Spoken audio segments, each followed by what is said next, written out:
Kenaikan harga bahan bakar minyak di Indonesia yang baru saja terjadi, sedikit banyak berpengaruh terhadap kenaikan penjualan kendaraan listrik.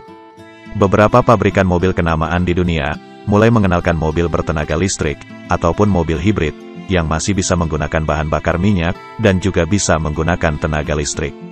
Bukan hanya kendaraan mobil yang kini sedang tren menggunakan tenaga listrik, bahkan kendaraan niaga seperti bis, kini sudah mulai menggunakan tenaga listrik. Contohnya adalah bis kota di Jakarta, yang sudah mulai menggunakan bis bertenaga listrik. Saya sendiri pernah mencoba bis listrik ini, dan cukup nyaman untuk digunakan. Bis listrik yang beredar saat ini, memang baru digunakan di kawasan perkotaan. Tapi bisa saja terjadi, di masa depan akan ada bis listrik, untuk jarak tempuh yang lebih jauh, contohnya adalah bis untuk layanan antar kota antar provinsi, atau biasa disebut bis akap. Namun melihat kondisi pada saat ini, bis listrik sepertinya masih belum ideal, untuk dijadikan bis antar kota antar provinsi. Keterbatasan kapasitas baterai dari bis listrik, yang baru bisa menempuh jarak sejauh 300 km, ditambah dengan fasilitas infrastruktur pengisian daya baterai yang belum tersebar, adalah beberapa kendala yang dihadapi pada saat ini. Patut diakui, pada saat ini memang bis listrik sudah mulai digunakan sebagai bis Transjakarta, dan sejauh ini mendapat penilaian yang sangat baik.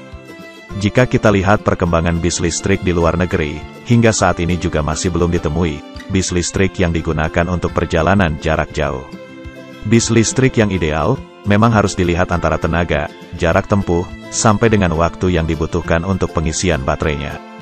Selain dari beberapa hal di atas, dilihat dari bandrol harga bis listrik, saat ini memang masih tergolong cukup tinggi.